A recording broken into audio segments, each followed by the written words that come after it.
we'll get to know you more as Richard Falkerson Jr. Sino ba si Alden at home? Who is RJ? Can you give us a glimpse? I'm actually a homebody kasi. I don't usually go out.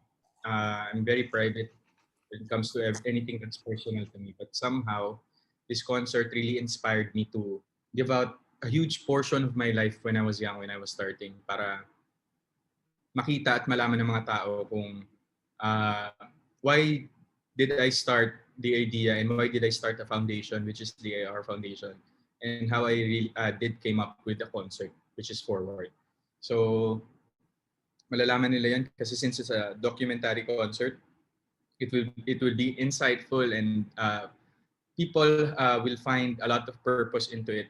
Kasi gano'n naman talaga, when we do something in life, hindi mo naman siya gagawin kung walang dahilan. And the one of the main reasons why I really pushed this idea and this concept and this organization to move forward was really because of what I have experienced during my childhood. Before Richard Falkerson actually met Alden Richards. Nice. And in connection to that, in your journey to where you are now, pag binabalikan mo, ano yung masasabi mo? Grabe, pinagdaanan ko pala yun pag binabalikan mo. Kasi ngayon, you're one of GMA's most important actors. So, bukod to sa sa madalas nakakwentong rejections, auditions, ganyan. So, doon tayo sa hindi showbiz part. Kasi nga, right now, it's basically Forward. Meet Richard Reyes Falkerson Jr. Ang rejections naman kasi hindi mo lang yan na-experience kapag artista ka. All of us have experienced that. And one of the reasons why I championed for scholarship programs and granting scholarships was, myself, I've experienced that. Yung gusto mo mag-aral pero wala kang pambayad ng tuition fee. Somehow, the idea of yung hindi hadlang ang kahirapan sa edukasyon, actually, medyo isa siyang attribute sa mga kabataan natin kung bakit hindi sila nakakapagpatuloy ng pag-aaral. Because they don't have the resources. So, I want to break that cycle wherein you get to be reliant with other people para lang ma-achieve mo yung dreams mo. I want the foundation to be there for these kids para kahit paano they will find comfort and they will find an organization that will help them achieve their goals in life without asking anything in return.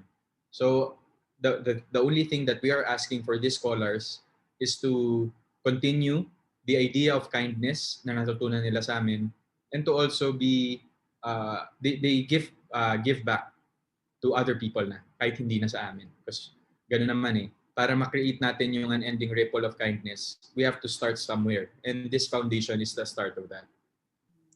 Congratulations again. Good luck. Thanks. Thank you. Thank you, Pan.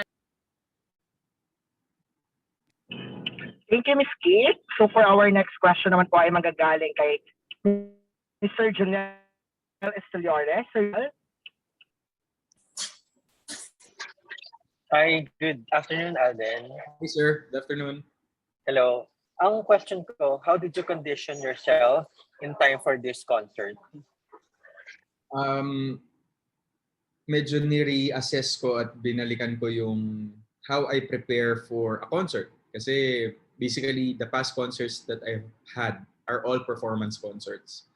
It focused more on the showcase of the singing and dancing ability of me. So ngayon, the motivation right now for this concert is really about purpose. What is this purpose all about? Why are we pushing this purpose forward? Kasi parang doon pa lang sa konsepto na yun, na iba na agad yung motivation ng lahat ng tao. Not only me, but all of the people who are behind the whole, the AR Foundation and the whole concert, the Forward concert. So, it gave us a different motivation. Iba yung gana ng mga tao knowing that this concert is really for a cause. They're gonna be able, ganun yung sinasabi ko sa kanila when we were doing this.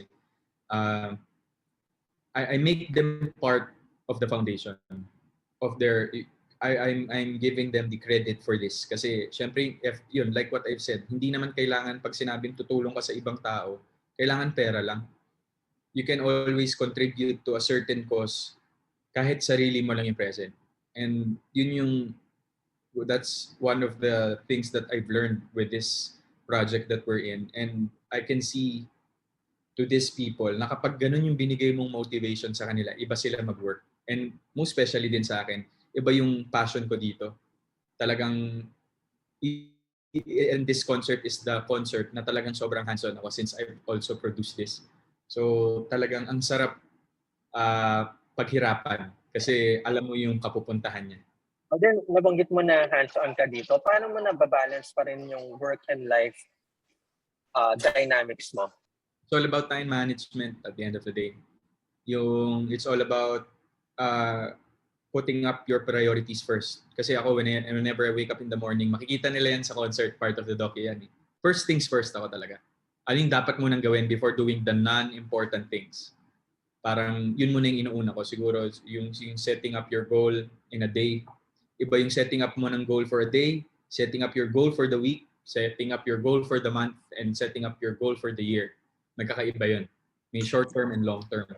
So that's also the reason why siguro I was able to come up with this despite of my busy schedule. Kasi I strongly believe that the word busy is just an excuse para hindi mo magawa yung mga bagay na dapat mo pang gawin, na dapat bigyan mo ng importance.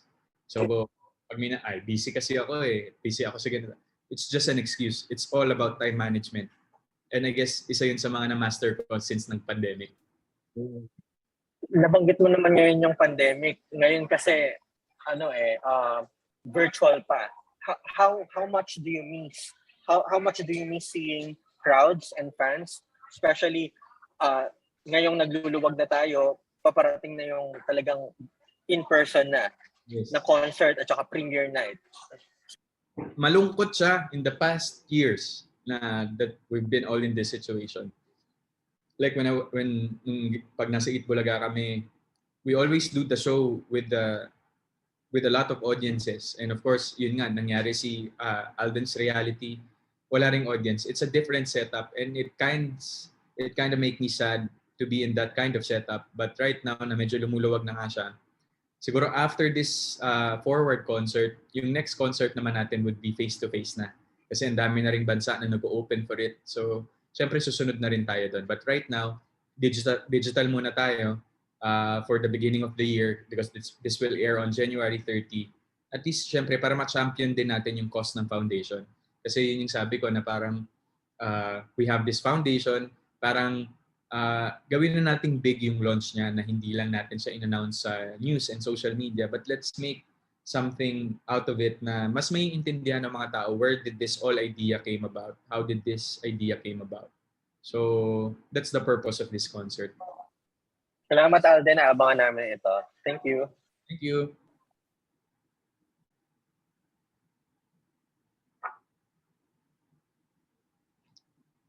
Thank you so much, Sir Jonel Esteliore. So, our next question naman po ay manggagaling naman sa vlog. Chappy si Pacho.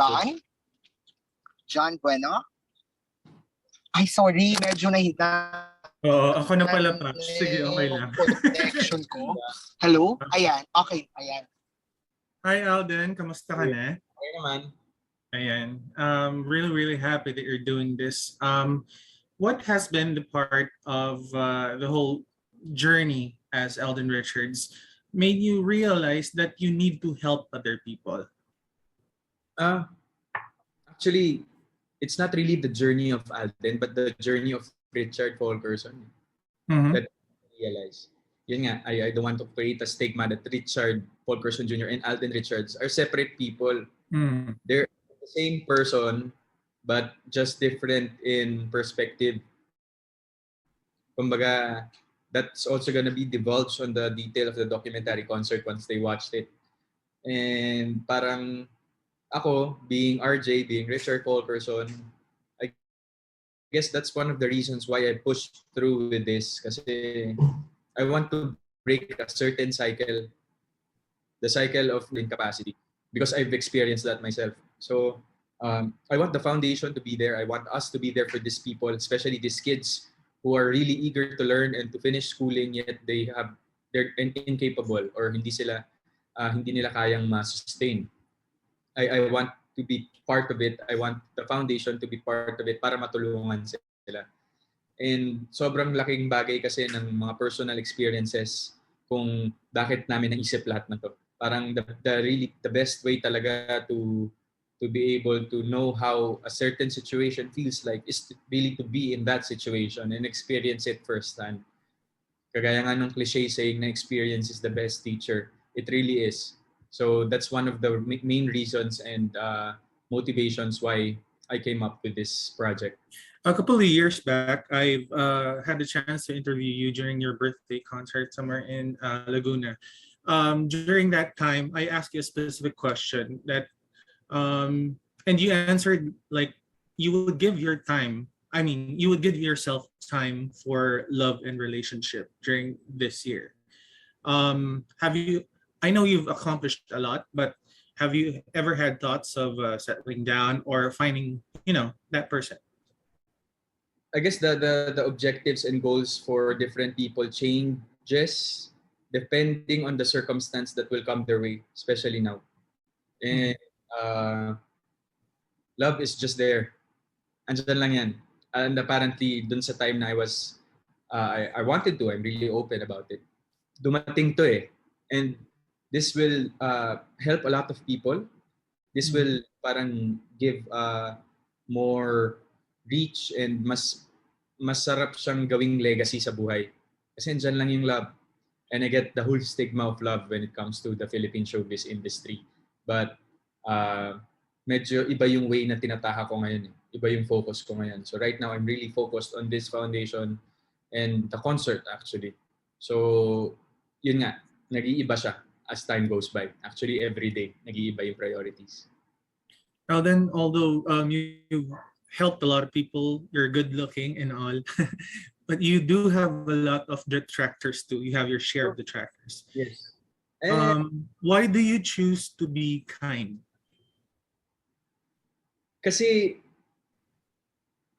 parang I gain more than stooping down to their level.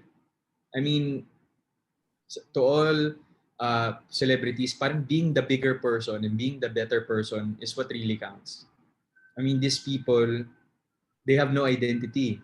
They're just they just create dummy accounts and try to put you down.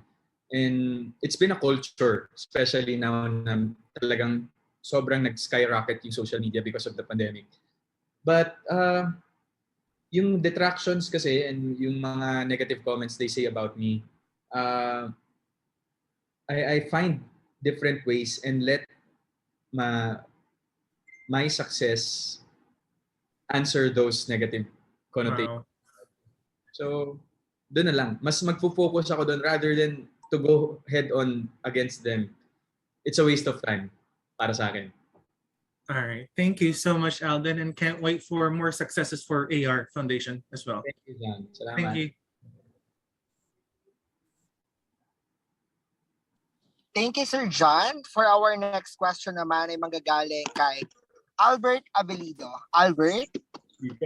Hey, mabuhay! Hey, mabuhay, Alden! Ay, congratulations! Ayan.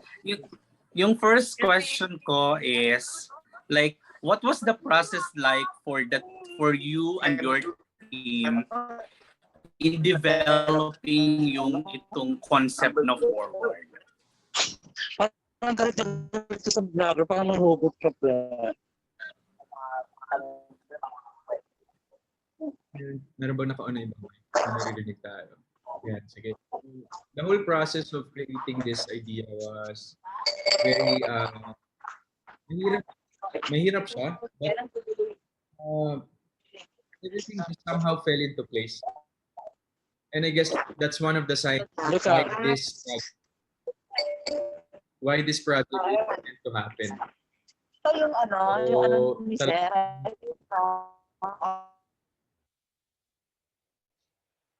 Sorry, sino po yun? reminder na lang po na pa-off po yung mga mic natin. Sorry, Albert. Carry boom. So, Yeah. Paulit na lang ako, Alden. Sorry. yes. Actually, the whole process of creating this concert was difficult, but for some reason, everything fell into place. And I guess that's one of the signs na this project was meant to happen. So, ang dali eh. We come up with an idea, we come up with options, we throw it, we brainstorm about it, and then it comes out perfectly. So, isa yun sa mga nag-push sa amin kung bakit parang, this is meant to happen because everything fell into place. And naging very rewarding siya as our journey goes by. Every single day, may nadidiscover kami to ourselves, to what this concert is all about. What also inspires me about this concert is how the actual people who's working in this concert are actually moved by it. So, ang dami ring na-inspire ng mga taong involved sa concert na parang, pwede pala to. We can create a purpose concert pala na hindi lang puro all about performances and guests. So, I'm very, very happy about how things came about. That's nice. Alden, pero itong AR Foundation, kailan pa to natatag? And parang bakit and what are the testimonials from the beneficiaries that you really treasure? Actually kasi Albert, bago mabuo yung AR Foundation, hindi ko na inakala na ang dami ko na palang scholars. Actually, I have 14. Two of them are college graduates already. Isang BS Electrical Engineering and one of BS Information Technology. And I still have 12 scholars ongoing. So sa actual concert, actually hindi ko pa rin sila na-meet. Kasi nga, I don't really publicize my charity works. So I just ask other people to help them na ako na lang yung sa akin, ako na lang yung kausap, and then I tell them na don't say it was me. Don't tell these people na ako yung tumulong. So parang ayun, nagulat ako na ganun na sila kadami. I haven't actually met them, pero we're gonna have a sit down siguro later this week or next week, later this week or the week after next week para makilala ko naman sila kahit papaano. And siguro yun yung nilook forward ko. So, kamusta na sila ngayon? I've been doing this for the past 8 years already. So, gusto kong makita parang kamusta na sila ngayon now na hindi na nagiging hadlang yung pag-aaral nila sa pag-achieve nila sa gusto nilang marating sa buhay. That's nice. And sorry Alden, last na lang. Kasi parang feeling ko ang nangyayari ngayon is parang more than being an actor, you're building a legacy already. So at what point in your life na parang ganun na yung nagiging direction na nung how you wanted to live your life? Hindi kasi siya planado, Albert eh. Parang at this age, gusto ko ito na ako. At this age, gusto ko ganito na ako. Wala kasi siyang ganun eh. So I guess that's also one of the beauties of not putting deadlines in your life. I'm not a fan of deadlining and deadlines pagdating, like kasi syempre may culture tayo. At this age, dapat successful ka na. You have the time, all the time in the world that you need to be successful and to achieve the goals that you want in life. Don't let other people set that for you. So that's how I live my life every day. I am the boss of my own life, no one else. And syempre si Lord ang mas boss ko, pero kumbaga just let it flow. Work hard, you have a goal, pero don't let other people dictate your deadline. Walang ganun. There's no such thing. Parang ikaw ang bahala. You are your pilot. Thank you so much, Alden. Thanks, Albert. Sana magkaroon din ako ng foundation. Isa pa lang kasi na paaral ko, yes. Parang hindi pa po. That's what matters. Foundation na ba yun? Isa pa lang eh. Congrats, Alden, ha? Thank you. We look forward to that concert. Thank you. Thank you, Pachot. Thank you. Thanks, Albert. So, ayan. So, for our last question naman from our blogger friends, papasukin na natin or tawagin na natin, wala iba, si MJ De Leon. MJ, hello! MJ, dala-dalawa pa yung Zoom. Oo, iba yan. Grabe. Kasi naman, I'm trying to calm myself, but ang fresh at ang blooming mo ngayon, every day naman. No? But iba lang ngayon.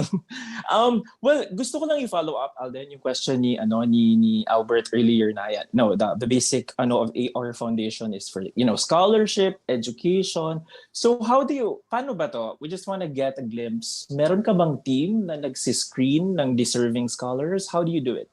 Yes, right now kasi before AR Foundation started, dalawa lang kami ni Mama Ted na, Ma, hanap ka nga ng scholars kasi bagong sweldo ako eh.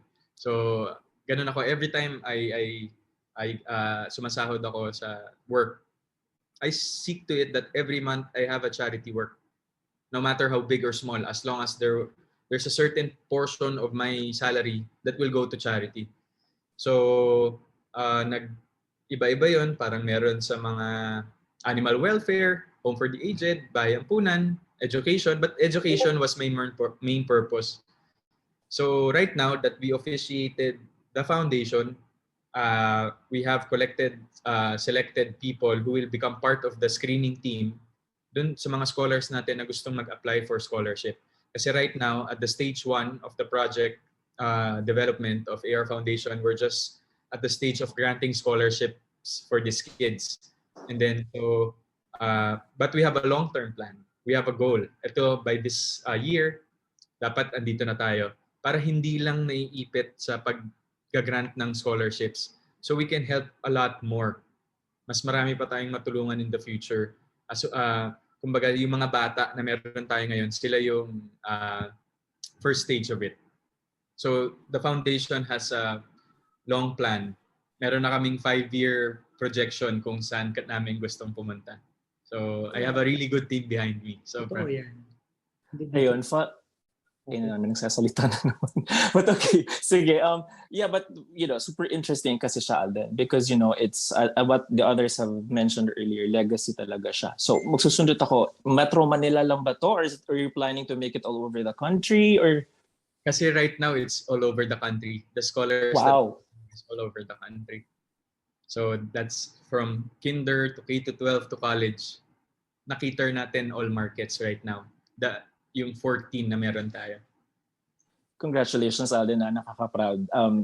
It's being more than just you're really using your influence as a celebrity to affect change in the world. Naks naman. So, moving from the scholarship to the concert, yung first kasi namin nakita, documentary concert. You had 2 concerts in the pandemic. First one is, of course, AR, and then this one. Anong pinagkaiba ng documentary concert? This is a concert full of heart. Kasi ako, while doing this, the journey has been very emotional for me. Kasi ang dami ko ring realizations. And it's also one of the reasons why I'm so hands-on into it. Kasi nga, I also produced it and I know where the cost, kung ano yung cost niya at kung saan mapupunta yung proceeds of this concert. So, I guess that's the difference between AR and this forward concert is virtual AR kasi parang we just showcase na pwede palang mag-virtual reality concert. But right now, this is my first concert na talagang may cost. And the cost is, of course, the kids that I'm helping at the moment as well. So it's full of heart. It's a performance concert, but it's more of a purpose concert. They will find why I started this because they will know further ano yung pinagdaanan ni Richard Reyes Fulkerson nung bata siya. So, pero may performance ka pa din? Of course, meron. I see. Okay, sige. Yun kasi, of course, hahanapin ng mga fans mo yun eh. Okay, so one last question because I believe I'm the last to ask, just a general question. Sabi kasi nila, Alden, you really cannot bring all of what you were when we all go out from this pandemic. So patapos na yung pandemic eh. May mababawas at may nadagdag sa'yo sa pandemic. Ano yung pinakamagandang nadagdag sa isang Alden Richards during the pandemic? Mas lumalim yung understanding ko sa salitang charity. And mas lumalim yung understanding ko sa salitang pagtulong kasi ang pagtulong kasi, depende talaga sa tao yan at the end of the day. And nasa sayo if you wanna continue the help all throughout, like for education, for example, kung gusto mong ituloy, or you just, help them for a short time. But my advocacy as the founder of the AR Foundation, CEO, as the founder, as a founder of AR Foundation, is to really help these kids finish school until college. I want to sustain them as long as, I'm always here to help, but as long as they also fulfill the requirements that we're gonna give to them. Kasi the scholars and the foundation must work hand in hand to achieve that goal. And I want to be part of their success as well. I want to see them fly and also give back to other people. Ayun. Parang gusto ko maging scholar, but joke lang. Anyway, thank you, Alden. Congratulations. Looking forward to the concert. Salamat. Thanks, MJ. Thank you, MJ. Same thought. Parang gusto ko rin maging scholar. Charot. Ba, graduate ka ni? Oo naman. Gusto ko lang po maging scholar na pagmamahal ni Alden.